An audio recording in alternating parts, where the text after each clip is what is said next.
নিজের সাজানো সংসার, নিজের হাতে গড়া পৃথিবী, কিন্তু সেই আপন মানুষটিই যখন হয়ে ওঠে ঘাতক, তখন তাকে আর কি নামে ডাকা যায়? শুভেচ্ছা জানাচ্ছি, আমি মোহাম্মদ ফাহিম হাসান। সন্তান এবং শ্যালককে গলা কেটে হত্যা করেছে এক পাষণ্ড বাবা। কিন্তু কেন এই নৃশংসতা? কি ঘটেছিল সেই অভিশপ্ত রাতে? বিস্তারিত জানাবো আজকের প্রতিবেদনে।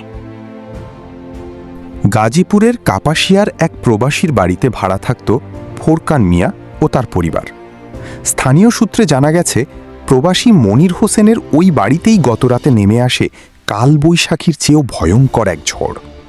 ঘাতক ফোরকান মিয়া তার স্ত্রী শারমিন খানম, 2 মেয়ে মিম ও মারিয়া এবং মাত্র 2 বছর বয়সী শিশুপুত্র ফরিদকে নির্মমভাবে জবাই করে হত্যা করে।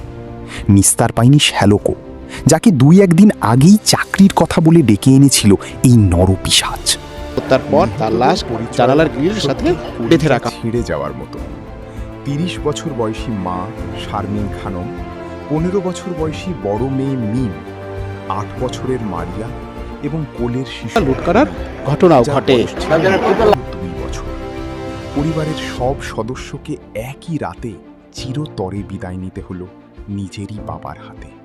প্রাথমিক তথ্যে পারিবারিক কলহের কথা উঠে আসলেও নিহতের স্বজনদের দাবি আরও ভয়ঙ্কর। শারমিনের চাচি ইভা রহমানের দাবি অনুযায়ী দীর্ঘদিন ধরে যৌতুকের দাবি খাটের উপরে এবং নারীকে আসছিল ফোরকান। ধারণা করা হচ্ছে নেশাগ্রস্ত অবস্থায় বা পূর্ব পরিকল্পিতভাবে সেই হত্যাকাণ্ড ঘটিয়েছে। হত্যার পর শিশু ঘরের মেঝেতে শ্যালকের ঘটনাটি জানায় এবং বর্তমানে সে পলাতক হয়। রয়েছে। হত্যাকাণ্ডের সময় নিহতদের স্বর্ণালংকার ও নগদ টাকা যাচ্ছে। নৈতিকতার অবক্ষয় নাকি আইনি শিথিলতা? কাকে দায়ী করবেন আপনি? পুলিশ পলাতক ফোরকানকে ধরার জন্য অভিযান চালাচ্ছে। আমরা আশা করি দ্রুততম সময়ের মধ্যে এই ঘাতককে আইনের আওতায় এনে দৃষ্টান্তমূলক শাস্তি নিশ্চিত করা হবে। এই ধরনের খবর আরও পেতে আমাদের চ্যানেলটি সাবস্ক্রাইব করুন। বাংলা।